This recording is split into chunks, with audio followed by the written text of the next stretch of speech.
Okay, well, good morning. So good to have you here, Quanita, and welcome to the Grandma's March. Good morning. Thank you, We Monica. have you're the special guest, and I guess one of my first interviewers, and I'm really excited to have you here. So we are here, in the Grandma's March.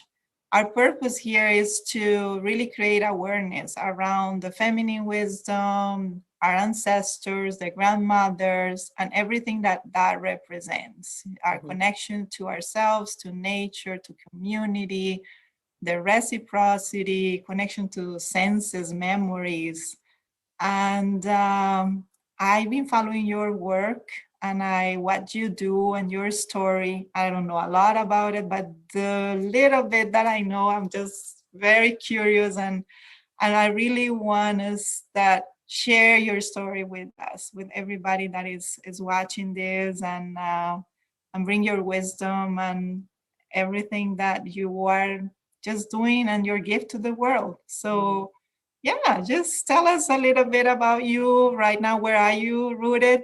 And Yeah. go from there. Anything you want to share? And in between, this is a relaxing conversation, whatever we want to say. Okay. Nothing Sounds great. formal. And then we will move from there. Let's see where the flow takes us. Yes. First of all, Monica, thanks for inviting me. My feet are on the ground and I'm sitting here in my home in Cincinnati, Ohio. And I was born and raised here, lived in places, but came back here now, I guess, over 20 years ago to my then husband and I to start our family. And so now my son this year will be 20 years old and my daughter will be 17. And Oh, I'm excited actually because I turned 50 this year.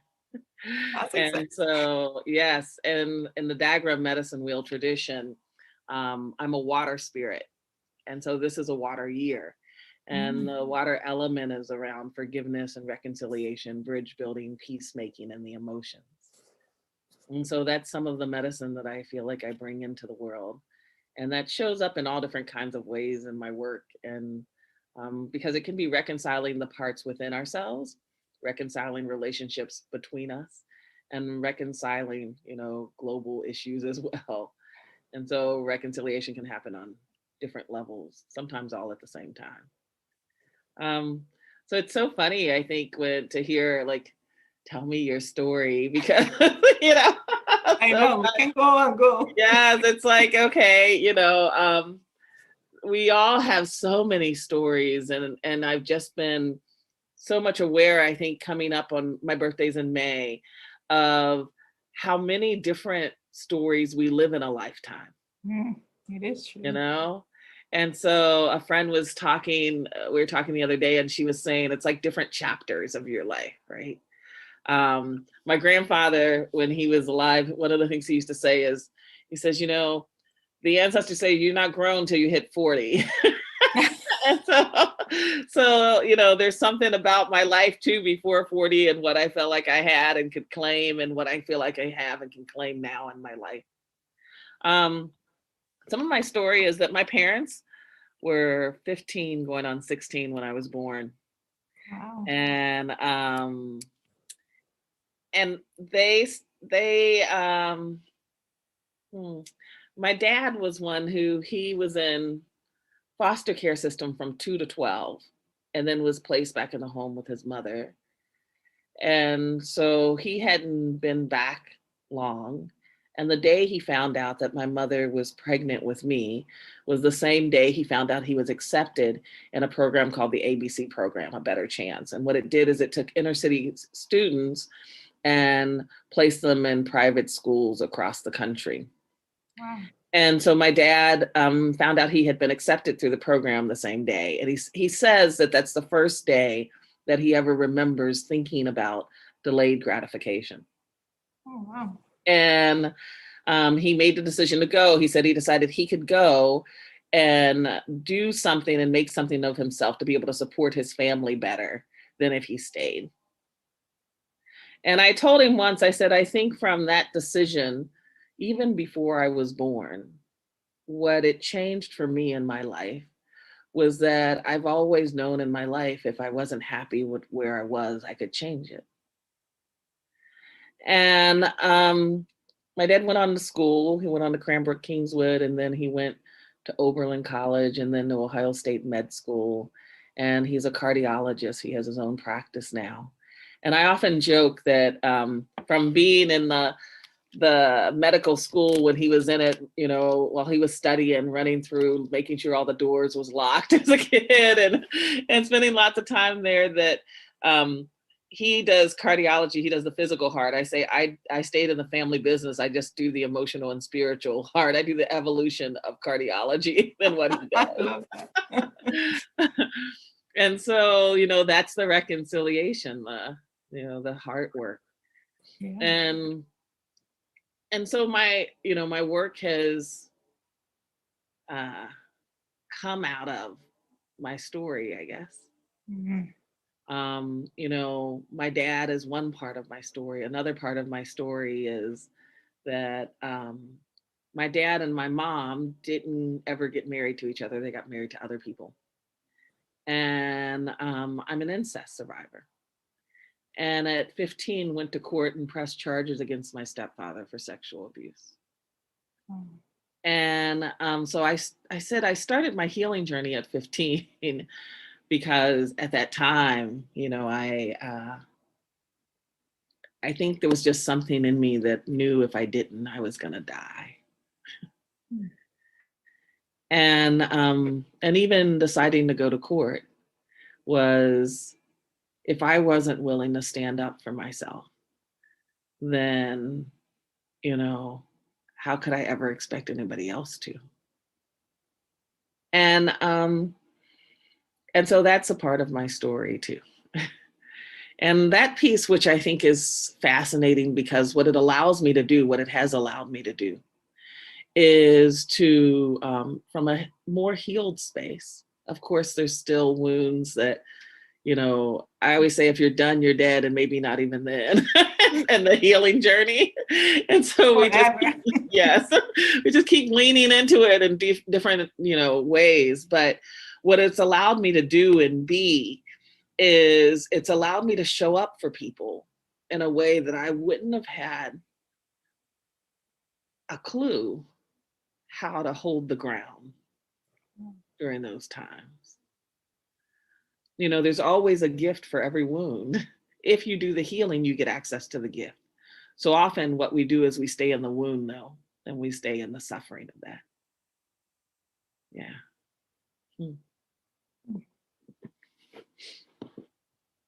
So how do you find the gift in that healing? And I know that's part of your work and what you do, your sacred work and your gift to the world. How do you do that and what you offer? Well, I think one of the things is we live in such an adolescent adult culture, and the healing helps us to grow up and not just grow older. We have lots of us that have just grown older. We haven't grown up. And one of the ways that I know when a person really is an initiated adult and has grown up is that they move through the world in a different way. I think initiation asks of us, at least from adolescent to adult initiation, what it asks of us is that we move from being earth-centered and led in our decision-making to being spirit-centered and led in our decision-making. And so if you think about the chakra system, in the center of the heart chakra, the bottom part of the heart chakra and the lower chakras are rooted in the earth. They're rooted in, belonging and self-esteem and relationships to people here. The upper part of the heart chakra and the upper chakras are rooted in the heavens. They're rooted in spirit. They're rooted in my universal love. It's rooted in my choice or my voice or, me showing up in the world. It's rooted in my own intuition or my own divine guidance. And so when we have a decision to make and we move and let the lower chakras lead, we will betray the upper chakras every time.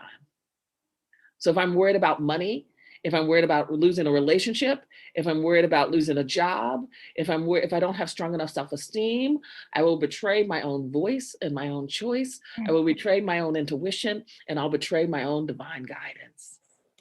Wow. Now, moving with the upper chakras first doesn't mean I ignore the lower chakras.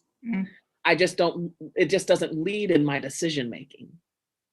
And so I think part of what the journey to our healing is being willing to surrender enough for initiation. And the thing about that is, if we don't have initiated adults, we can't have initiated elders. And if we don't have initiated elders, we can't initiate the youth, and it becomes a vicious cycle.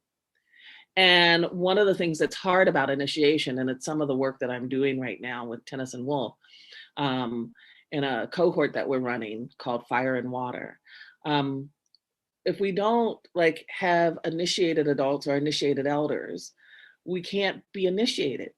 We've lost the understanding and the importance of spiritual guides because we can't take ourselves someplace we haven't been. And so it actually requires a surrender. And in a culture that tells you can do everything by yourself, that's a really hard thing to get to. So when you say, wow, that's so interesting. I never saw it like that. In the heart, when you say the upper part, does it make sense saying that that's kind of your essence, and also our relation to the ancestors is right there, you know, that relation to that wisdom, to that ancestral wisdom, and kind of the collective, unconscious collective, and the below part is the one that make us move into this world, the physical, you know, because but we have to be connected to this to really be authentic and find that power. Well, I think that it's that, you know, spirit lives in the paradoxes, right? And so part of it is, I don't know if I can really separate them. I think that that I love Carolyn Meese when she talks about the chakras. One of the things she talks about is that as we move up in the chakra system, we have more skin in the game, or more to lose in our own levels of generosity and giving or helping, right? And so I think that what happens is that there is a root level connection, like my root chakra level connection of the ancestors, because they hold where I belong and they hold my legacy and I hold theirs. Okay. And there's a connection there, right? Yes. There's a, if we know and if we're active in, there's a second chakra and being in relationship with the ancestors that we play out as well, right? There's a, I guess our own self-esteem, it holds kind of that, or the self-power in the third chakra in relationship with the ancestors. It's like, do I trust, or can I play my part in the system? Can I show up, right? Yes. And so as we travel up, it's not, like I said, I don't know if it's an either or. I think it just takes different shades of the relationship as you go through. Got it. It's like evolution, and it's all integrated. Yeah. Yes. Oh, I love it. I love the way it is, and the connection it has with that ancestral part. It can start from the roots and also go back to your spirit guides, because at the end it's all connected, right? Yes. Yeah. Yes. One of the things that we're in the process right now of doing the publishing part of it. A woman, Amy Houghton, and I have written a book called The Inner-Ground Railroad, a 40-day journey to remembering soul and spirit. And it's designed to heal the ancestor legacy of slavery for all of us.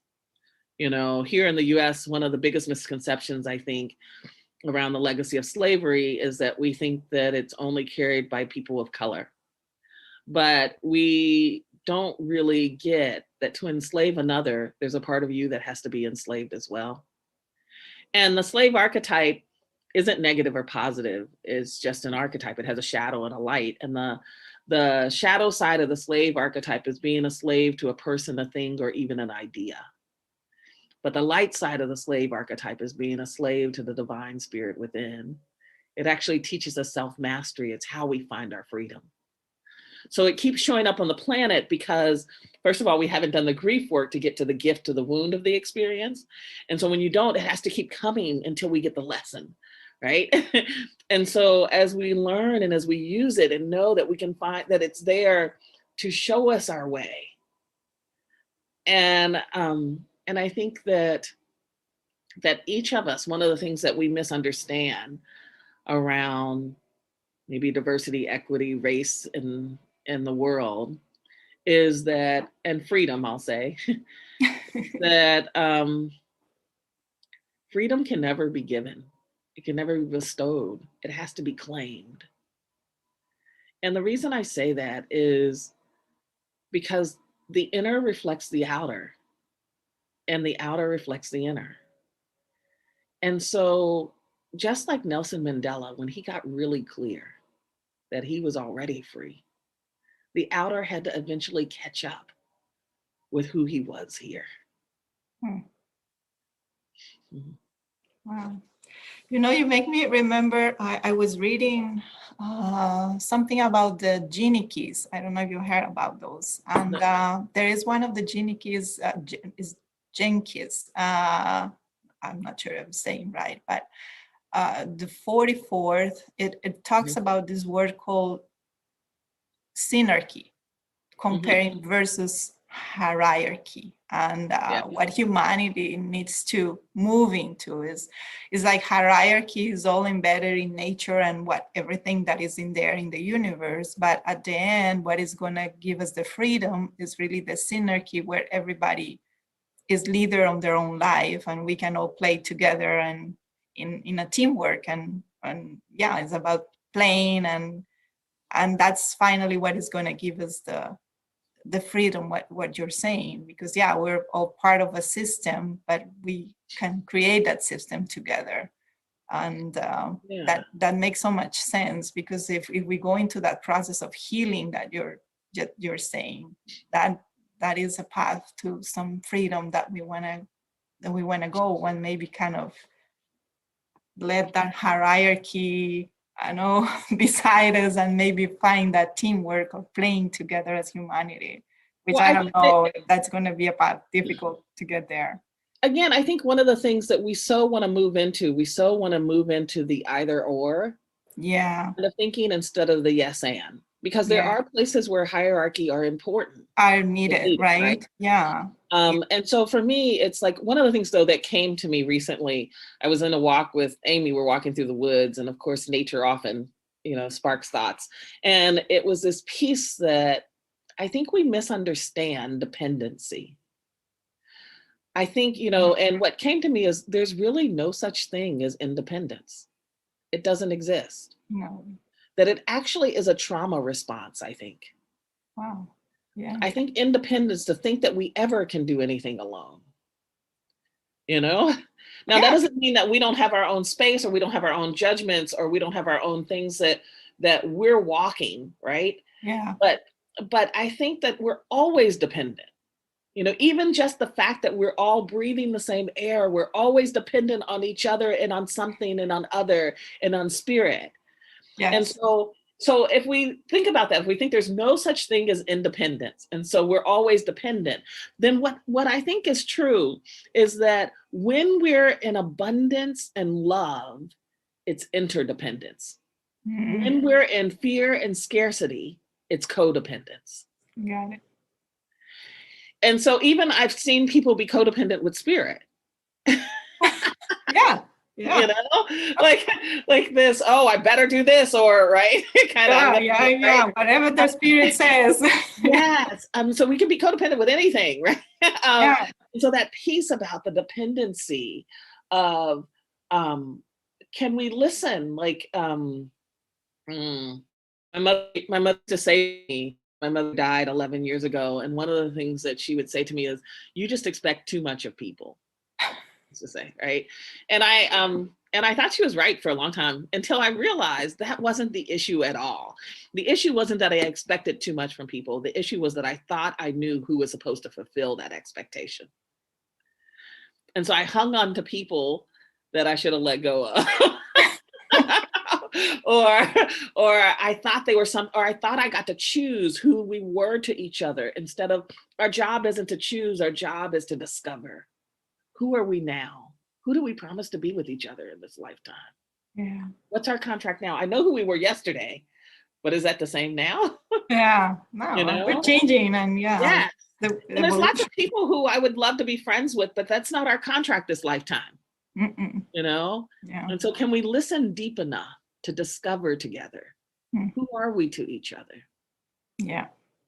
And there is a word, like when I was reading your work and your about in your page, and I also want to know why it's called, I don't even know how to say it right, and And Zuzu, Zuzu. right? And you can tell us about that. But there is this word that caught my attention, and is remember. You know, remember who we are, remember that we're just one. And why that? Where does it come from? And because it's so related from this work that we're doing, creating this awareness around our ancestors and the grandmothers and all this wisdom, because at the end it's just remembering how we can Yeah. get in touch back again with all that, even with our, because sometimes it can even take us to our childhood, who we really were when we were child at grandma's house, or Yeah. back to the wisdom that the ancestors had that were so simple, or sometimes not even so simple. Yes. The remembering, first of all, in belonging together. I think that I do a lot of work in circle practice. And one of the things that Tennyson will often ask me, you know, so Q, why circle? And I usually have a different answer each time, right? and this particular time I said because it can help us remember that we not only belong to each other, but we are each other. And then another time he says, Q, why circle? And I said, it's because our souls are dying to meet each other, even if our ego doesn't know it yet. And I believe there's been in this culture an intentional dismemberment of things, of self, of spirit, of soul. And I think because there's been intentional dismemberment, there has to be an intentional remembering. And that community's job is to help us remember the truth of who we are, because we all forget sometimes and we need each other. You know, that in a culture that so often tells you you're what you do, instead of, oh no, you're so much more than that. You know, you're not what you did. Let us remind you, you know, that I'm disappointed because I know this, you're more than this. And you've given me evidence of that. There's always evidence to say, because you've done this, this, this, and this, right? In the past. And so when we have community that can remind us, you know, can remind us who we are. There's a woman who I've worked with over the years, and she had a tragic death in her family recently and called me, and I went. And one of the things that I was struck by is in a time where she was so devastated, angry, and hurt, um, enough that she couldn't call on the ancestors herself. She's too angry. She called me in because I think there's a part of her that knew that I would help her remember,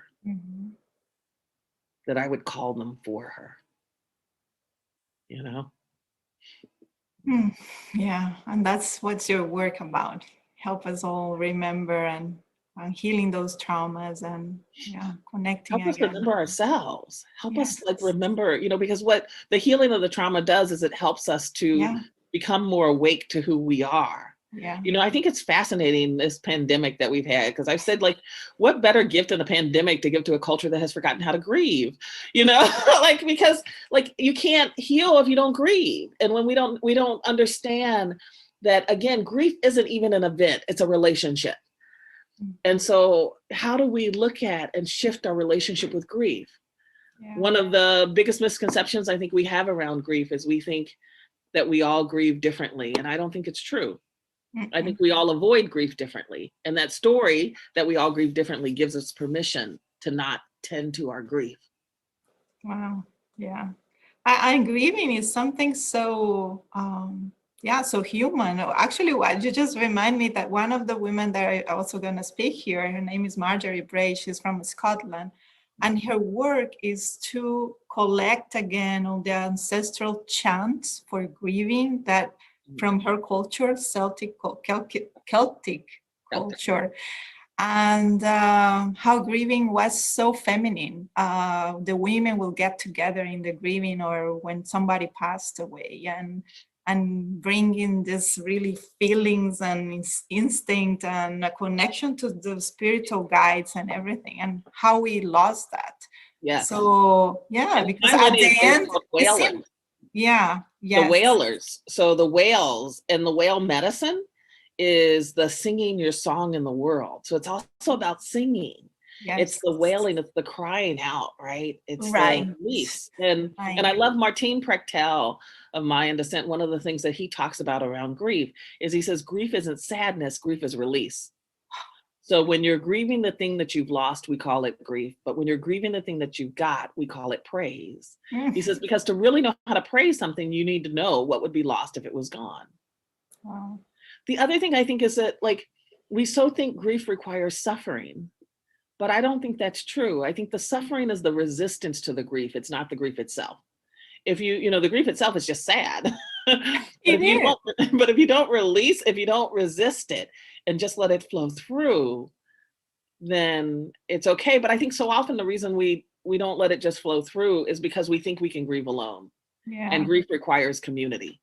Right. Yes. Because we're all afraid we'll drown in it. Yeah. And so you need somebody to be holding space for you. Yeah. And we forgot about that. And there is such a beauty in grief that we don't know. We need to remember, and you need to help us remember. That's also your work. Yeah. Yeah. So tell me about Zuzu. What does it mean? I'm just curious. Yeah. Zuzu she's a Zimbabwe water spirit. She's a mermaid. And the story is that sometimes when people are walking by a body of water, she'll grab them and pull them under. And because she's so beautiful, they think that she's going to be really nice, but she's not to start off with. She makes them eat things like worms and dirt and fish heads. But if they're obedient, after a while, she gives them access to the delicacies, to honey and rice. And then after a while longer, gives them a mat and a basket of gifts and to float to the surface, to go out into the world and do their own healing work. So for me, the story of Zuzu, and I always say Zuzu found me, I didn't find her. And that's another story, but that the story of Zuzu to me is the healing journey. The worms and the dirt and the fish heads are all the wound stuff that we all go through. And if we're obedient, if we do our healing journey, then we get access to the sweetness of life, the delicacies, the honey and the rice, the sweet things. And after a while of that journey, we're able to take what we've learned and be floated to the surface and go out in the world and help others heal. Yeah. That's so beautiful. And just yeah, like so many stories that come from this conversation is like, oh my God, this is amazing, because I am originally from Colombia in South America, but I lived many years in Brazil in this beautiful state called Bahia, and they have a lot of influence. Yeah, a lot of influence from the African traditions. Yes. And the Orishas, and there is Yemanja, and Yemanja is also the goddess of the sea and waters, and she, from some reason, she found me, like you said, she found me instead of me finding her. So, oh my God, when you said that, it's like, oh, here you are again, she's showing up in different ways, and at the end is that that water is so feminine, and this is what we're talking about here, that collective weaving of that feminine wisdom, which is like what we need for this world. And I guess I just wanted your insights on how do you think we can inspire more the leaders and bring this feminine wisdom and get in touch with these ancestors, so we can have a more human world, I guess. Yeah. Well, I think the first and the best thing we can each do is do our own healing work. Mm. You know, I think that we too quickly want to go out and heal the world. And so, you know, I actually have made a commitment that I wasn't going to make anything happen. You know, I listen for the flow. There's a thing called the Way of the Buffalo, which is the buffalo, to some indigenous cultures, provided everything that was needed to survive. And the thing about the buffalo is it's really big and it could bulldoze its way through things, but it doesn't. It like takes the path of least resistance. It follows the flow. Mm. And so this piece about listening, and I always say when something's for us, the external should be easy, even though sometimes the internal can be hard. And so I look for the ease, the external ease, and what is for me and what isn't at that moment. So I'm not fighting against anything. Um, and so there's, you know, there's that. I think that, so you brought me, my head is in Brazil now at the moment, but I love it. Let's go to Brazil. I love it. like I got to, I had the pleasure of doing the keynote for the National Diversity Conference in Brazil several years ago. Wow. And was struck by the African culture there and how the Afro-Brazilian people are closer to the African culture than I feel even here in America. It is true. And so, and I became aware because she showed up for me. Oh yeah, is my goddess before I went, and got to be in a African religious ceremony when I was there, and then with a samba group that that opened with their praise to Oh Yeah every time. Mm.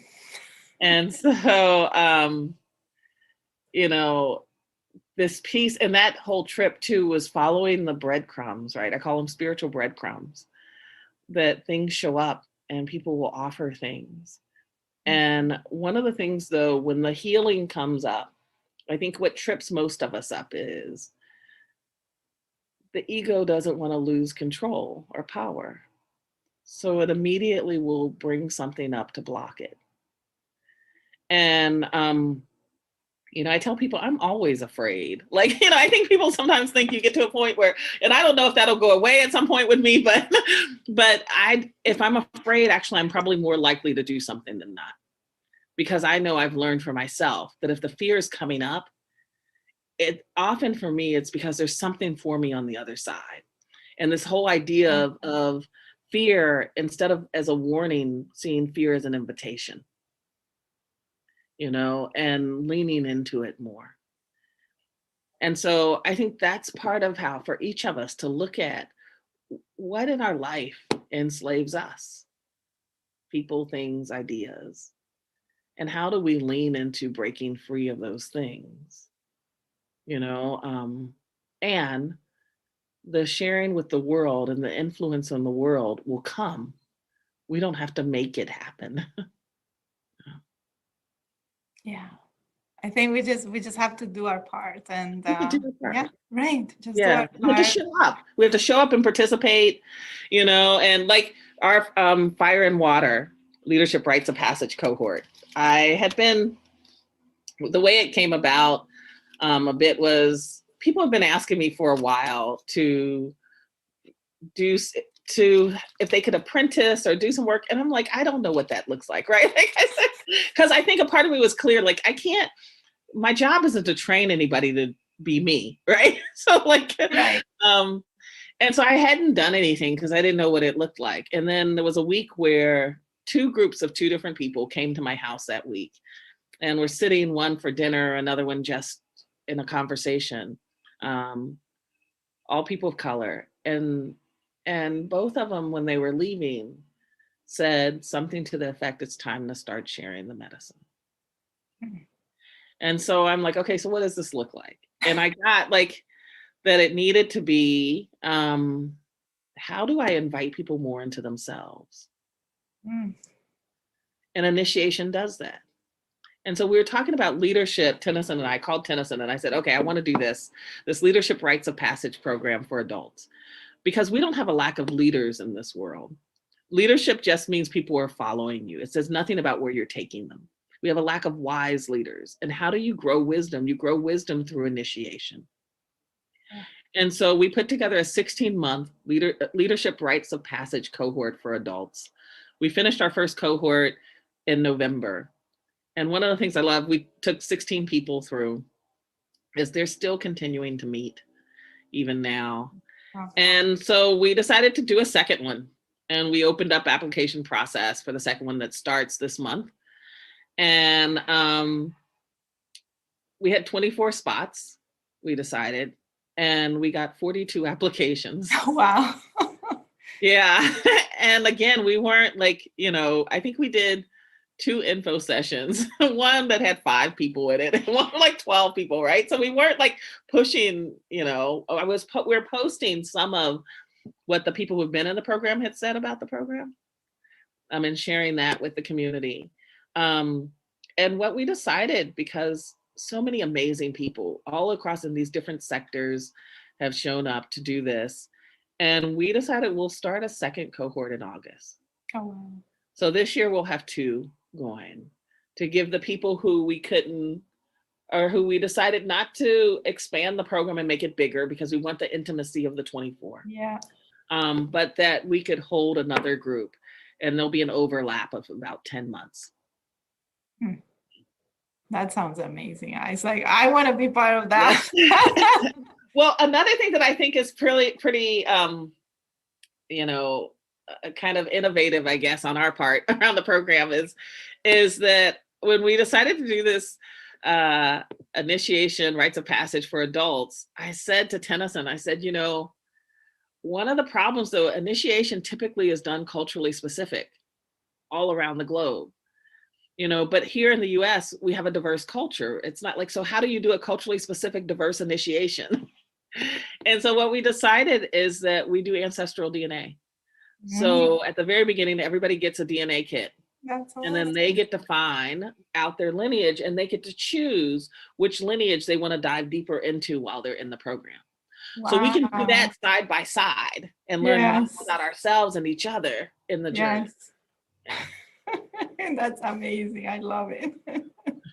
I really want to be part, and I'm so happy that I'm spreading and helping spreading that work that you're doing, because this is just amazing. I hope lots of people come, and that's a beautiful way to connect to the ancestors. I never done the DNA test, so I'm curious. I really want to be part of that cohort. And when I did mine, one of the things that was fascinating to me is it wasn't like there was a whole bunch of new information. I mean, there was some, but it was mostly like, it reinforced some stuff that I already knew or felt. Like I had been working with the Dagara medicine wheel for years, probably at that point about 20 years.